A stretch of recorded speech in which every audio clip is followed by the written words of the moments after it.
While most CPAs focus on what happened last year, our friend Dan Mullen at GTG Tax Planning helps you plan for what's next. He's especially sharp with business owners and real estate investors, helping you legally minimize taxes while positioning yourself to look strong when it comes time to qualifying for financing. And because he understands both tax strategy and lending, he helps you make smarter financial decisions before they become expensive ones. Discover how you can look poor to the IRS and rich to the lender. Book a short discovery call today at gtgtax.com.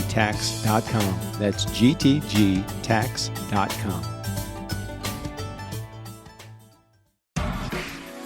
Thinking about launching a podcast but overwhelmed by all the moving parts? At TurnKey Podcast Productions, we take the hassle out of podcasting so you can focus on the talk, not the tech.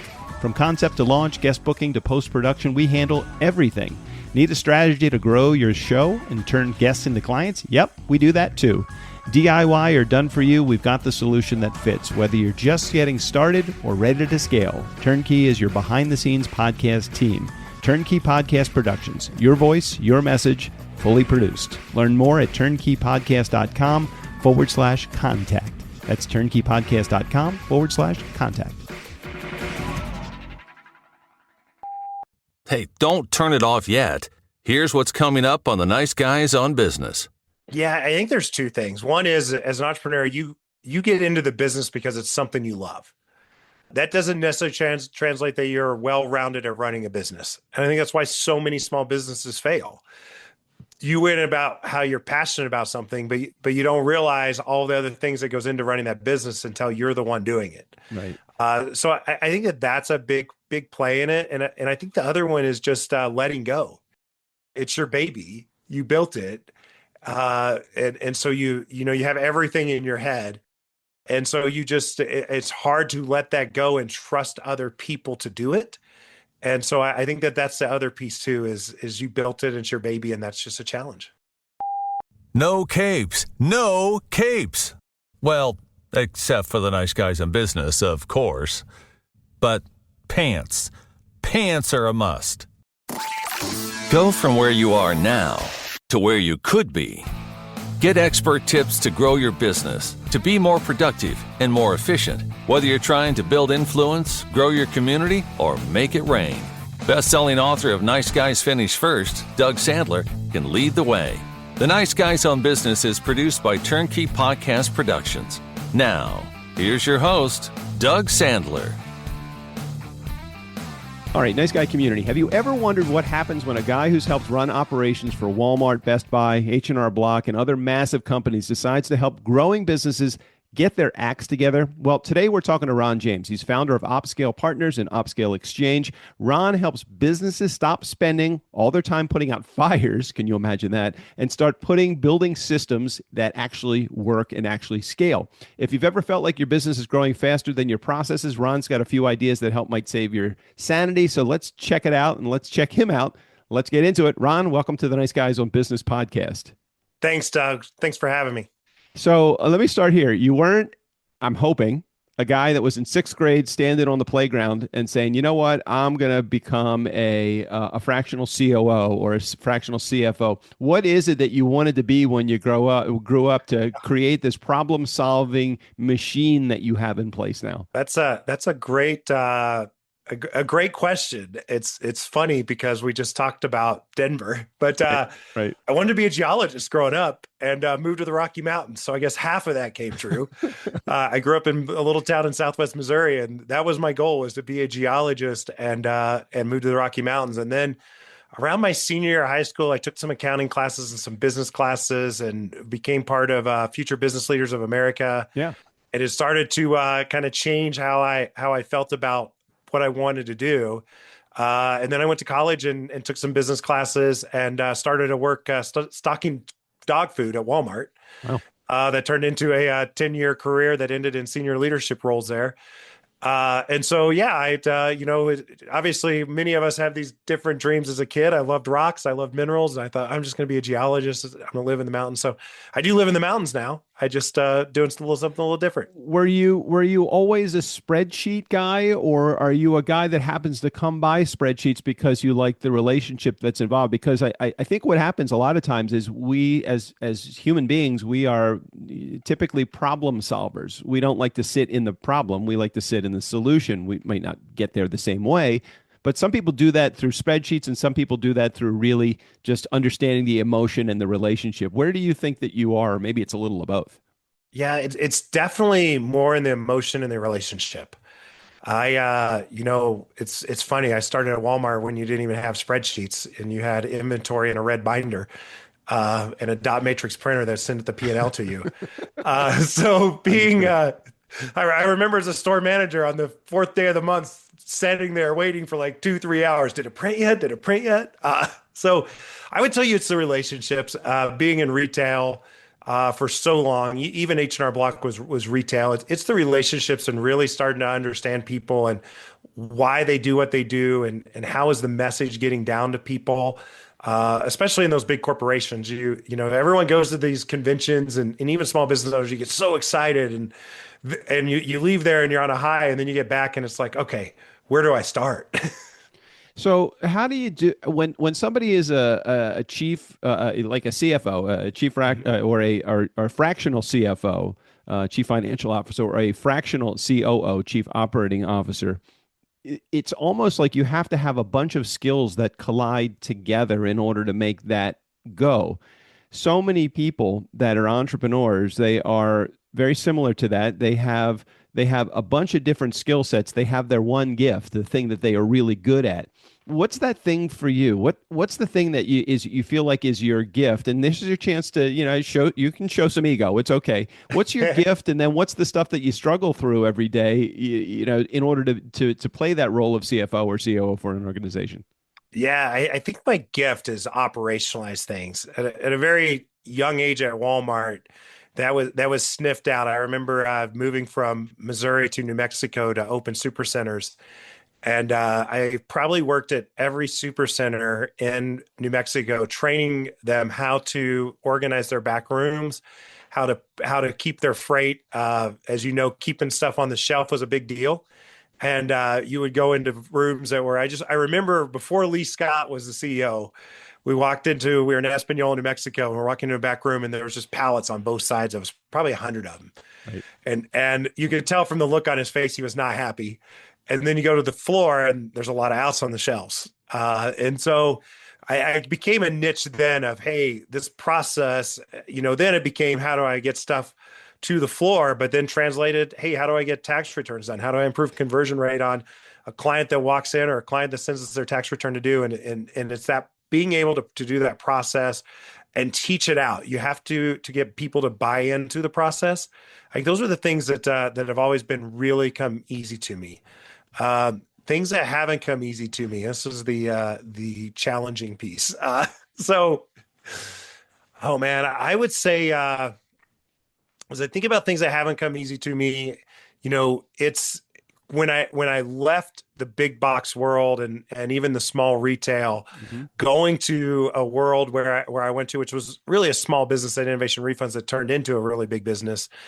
But I struggled there with one. There was no SOPs. There was no any of those things. At Walmart, they didn't call them SOPs. It was just how you did business. Right, right. So going to a company that had none of that, and like you had to start, like there wasn't anywhere a place to start. You had to start from ground zero. Right. That was a challenge at first. I learned a lot about that, and a lot about, how do you build those out from the bottom up.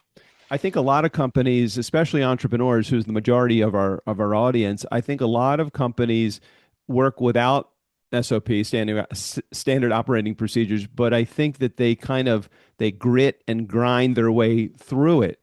And I think that one of the biggest challenges that companies have is, and my partner and I, we have a small company. There's maybe 17 of us that work at this, and one of the things early on that we realized is that we can't do everything ourselves. We need to bring in other people to do it. So we had to start coming up with, hey, do we have an employee manual? Well, we didn't, but now we have at least the procedures that we need. Okay, if somebody's going to come in and start editing podcast episodes, we can't just say, go ahead and edit. We've got to give them here's the structure by which we're doing that.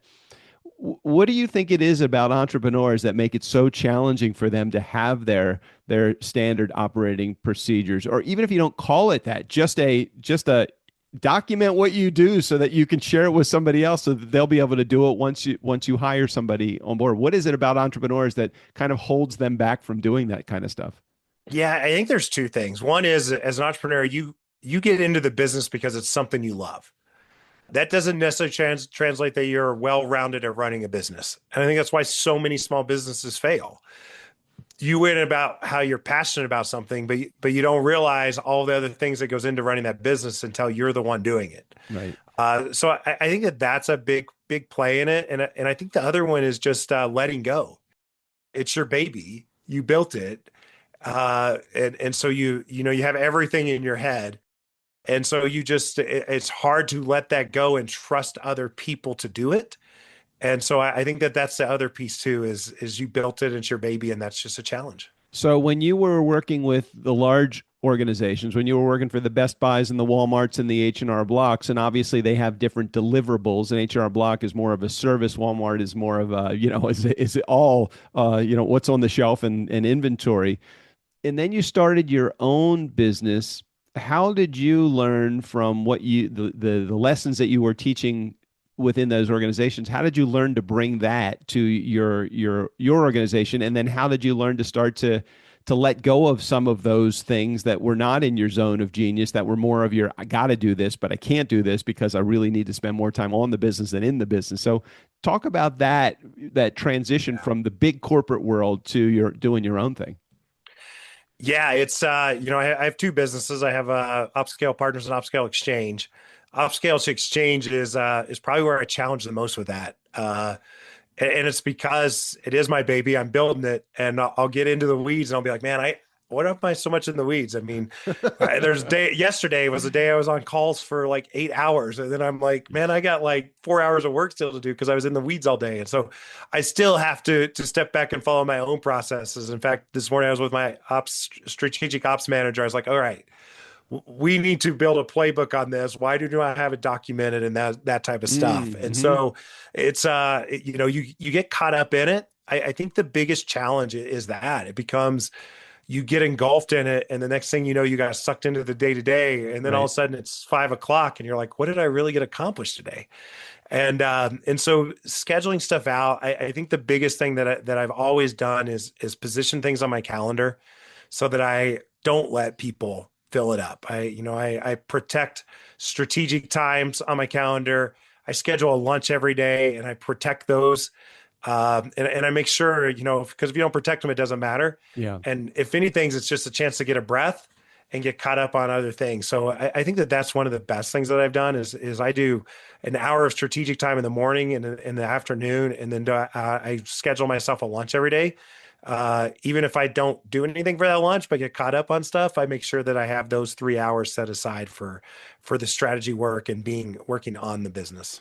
Let's play doctor for just a second, Ron. And you're in a position to heal a symptom that I come in with, and I'm a business owner, and I'm trying to work my way through some of the challenges that I have as a new business owner. Let's say somebody that's less than six figures, making 30 or $40,000 a year. It's a side hustle. They're figuring out how to get out of their corporate world and into their side hustle full time. What are some of the symptoms that someone is experiencing? And I think you may have just said one, and maybe not even meaning to, but you said one. It's like, hey, I find myself working in the business a lot as opposed to on the business. But what are some Yeah. of those symptoms that they're coming to you saying, I'm having this problem, here's my sickness, and here's my symptom, and you're the doctor. Give me the next thing that you would share with them. Yeah, I think that's probably the biggest one is I'm too much working in the business instead of on the business. And you got to come up for air and look at what's happening the next 30, 60, 90 days. I'm a big proponent of 30, 60, 90-day planning, making sure of that. I'm a big proponent of accountability coaches. Fractional COO can be that. It can be, a mentor. When you leave the corporate world and corporate, you always have somebody that's there when you're on your own, there's really no one following up to make sure you did what you said you were going to do that week. True. And I think that, having an accountability coach is good that will help you do that. I think having someone fractionally that comes in and looks at your business with a different lens can help you with that. But really staying focused in that 30, 60, 90-day plan. What does my strategy look like? And then plan your time every Monday or every Friday, whichever day works for you. And did I get what I set out to do this week? Done. And really do that so you're not spinning in circles. When does heart come in and when does hustle come in? So when does heart come in and when does hustle stop? And when does hustle got to be the word of the day? And when does heart come in? Man, head, heart, hands. We used to say that all the time at Best Buy. That was Really? a big part of Okay. the culture Not there know was that. head, heart, and hands. And I would tell you, the hustle, the hands piece of that comes in when if you really need to lean in and help someone, teach someone, if you're not getting what you need from your sales team, understanding what their roadblocks are and getting that. And I just had a conversation with my sales team today about that and really tried to lean in and understand, hey, what are the obstacles you're having? Our leads weren't as good last week. And really tried to lean in a little bit more than I normally do. So I think that's, put your hands in when you see a part of your business is starting to not produce like you wanted to. Uh, your heart is probably the hardest one because it's in it all the time because it's your passion. Whatever you're doing, your heart's in there, and so you got to be cautious with, I always just say I throw that head in there because you got to make decisions with your head, not your heart. Yeah. And that's not always easy. We do that in lots of relationships, not just business. And so making sure that you're clarifying that and even thinking about things through head. Hey, is this my head or my heart making this decision?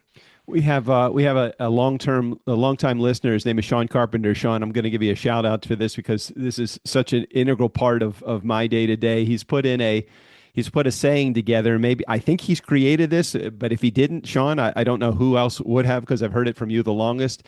Business is about building relationships, solving problems, and having fun. And I want you to. We'll dissect that for just a second with you, Ron. Let's talk about building relationships. Who are some of the important relationships, whether it's name or position, some of the important relationships in your life, and then we'll move on to solving problems and having fun. But for Yeah, now, what are some of the important relationships in your life? yeah. Relationships are important. I learned that at a young age. I always keep strong people in my network. It was funny. I took my first job as a store manager at Walmart, and my DM, Sean Evans, who recently passed away of cancer, he came in and he's like, I want you to know something about every employee. Mm, I had 350 employees. wow. Uh, and back then, of course, you had a 3x5 note card. So I would Correct. write notes. That way I would know. And then eventually I got to where, hey, Sally, how was Ron's soccer game this weekend? But it's And got to and feel I so knew good, then, though. It's got to feel so good for them. oh, it's huge. And it was genuine. It really was. It was genuine. And so, I took that through life. Gosh, man, some of the biggest mentors and things. I will tell you, I wouldn't have started my own business without some of those. Kip Knight's probably one of my biggest one. Kip is former president of H&R Block, president of marketing at eBay. And Kip, I got to know him at H&R Block, and we've always kept a really close connection.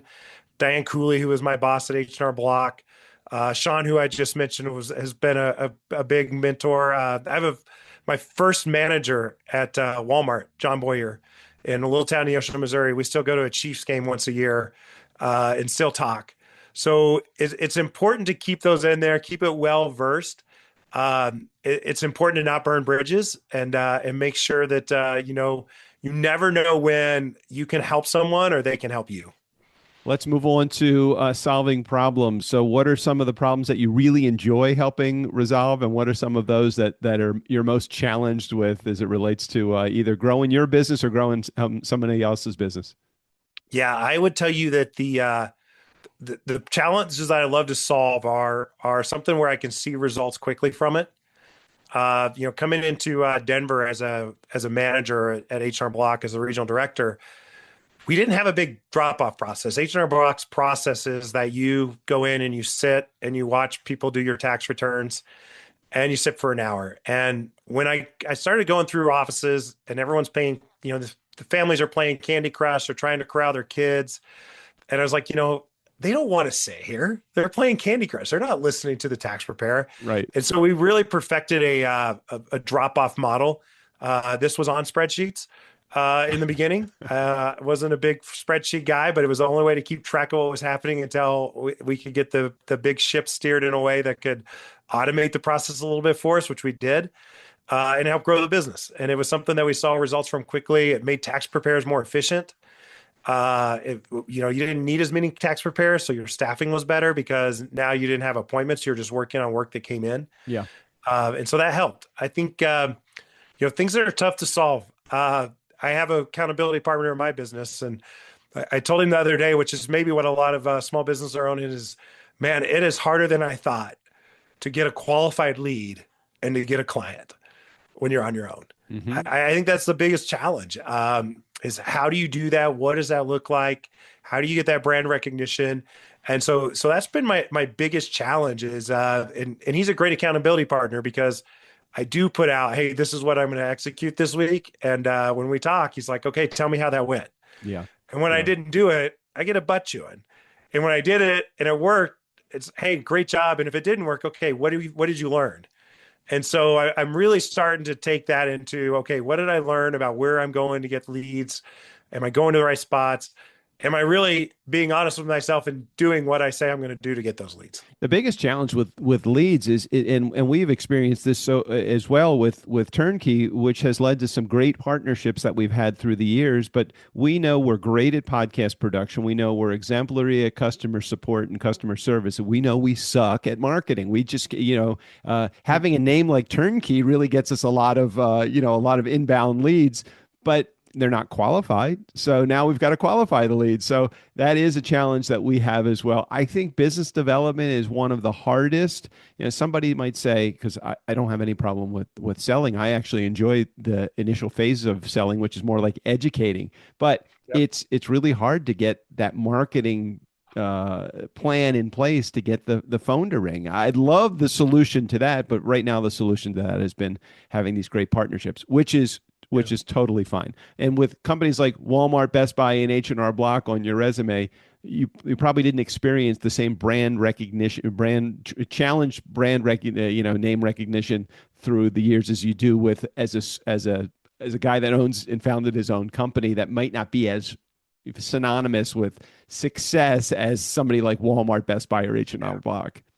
Yeah, it's definitely that's the biggest challenge. And hey, why would I do business with you? That's a big challenge. I think having that elevator pitch as to why has been a big help. Yeah. Making sure hey, here's what I bring to the table that maybe somebody else doesn't bring to the table. I've run $100 million stores. I've run $100 million regions with over 3,000 employees. So there's a lot of different things that I bring to the table, but it's still, building that reputation that you have when you're in a corporate world is a lot different. So the final leg of that triad of building relationships, solving problems is having fun. So what's some of the stuff that you do for fun, both professionally and personally? Yeah, I would tell you professionally having fun is, I am in this, for whatever reason, I found this passion in this tax world and helping small businesses find business credits and incentives to help them out. That's what Opscale Exchange is all about. And so I'm super passionate about that. I love it when I help a small business save money on their taxes, get to where they're in the Bezos and Trump eras where they don't have to pay any money. That's the goal. That's good. Man, personally, we talked about a little while ago, but I have two teenage boys. So sports, I coach my son's baseball team. I coach football and scouting. We're very involved in scouting. So we're camping and hiking here in Colorado in the mountains at least one weekend a month all summer. I have drawn the line as I've gotten older. I don't camp after November 1st and before April 1st. They're old enough they can do the winter campouts on their own. Yeah, totally get it.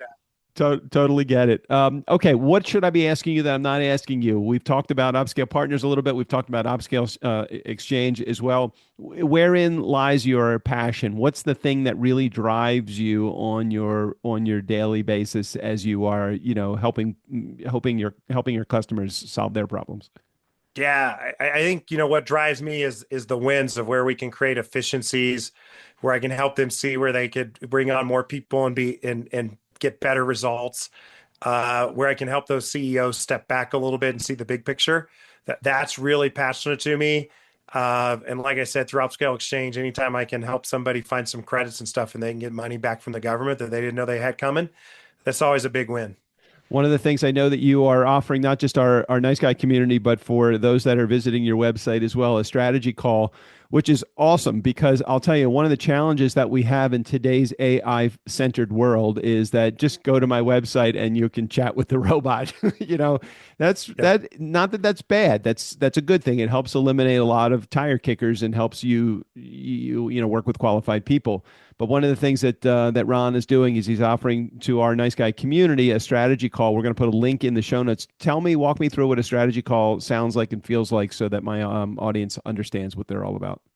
Yeah, it's a call where we kind of break down your business. I have a few questions I ask you about how the business is going. What do you see as your biggest wins? What do you see as your biggest opportunities? We'll talk a little about SOPs at that point and those types of things. But it's really a kind of a deep dive into your business. My goal is to come out. A lot of times, what I do is I really give folks a plan of what they can do to fix their business. And if they can go do that on their own, that's great. If many of them look at it and we're like, look, I would rather have you help me do this, which obviously is a great win for me. So, but it's really about learning about their business, learning about what their headwinds are and their tailwinds so that I can help them grow. And you can see, Nice Guy community, that Ron's bringing the genuine self to the podcast episode today. He was just as nice and smiling a guy as he is on the podcast as before I hit the record button. We were talking about his kids. We were talking about his journey into Denver and all of the fun things that he's been doing with Eagle Scouts. He is an Eagle Scout, which means that he will be the next president of the United States. Obviously, that's coming up next. Anyway, does anyone want that job? I don't know not right now. Probably not right now. I'm not. This is not at all a political show. But yeah, I don't think anybody wants that job right now. Okay, well, I think we have given our Nice Guy community its fill. Is there anything again that I should be asking you that I'm not? I didn't give you a chance to answer that question before I went on to another question. But what do you want to share with our audience? Yeah, no, I'm excited to help you guys. I'm what you see. I'm very genuine. I'm going to tell it how it is. It may not always come across the way you want to see it, but you got to have somebody that's willing to tell you, hey, this is what it is, but someone that you can trust and know that they're there to help you. Excellent. Well, Ron, I so appreciate you bringing your expertise and your message to our episode today, and looking forward to getting some positive feedback from our audience. Thank you so much for sharing, and thanks for being on the show. All right. Thanks, Doug. Hey, Nice Guy community, never underestimate the power of nice. Again, special thanks to Ron James. All of his information, including access to his strategy call. That strategy call link will be right in the show notes. Adults, parents, if you don't know how to find those show notes, ask your kids. Kids, if you don't need the strategy call, make sure your parents are aware of what it is so that they can go get the strategy themselves. Steve O'Brien, go ahead and take us out of here. For the Nice Guys on Business, I'm Steve O'Brien. Fill up your week with the Nice Guys. That's their story, and they're sticking to it.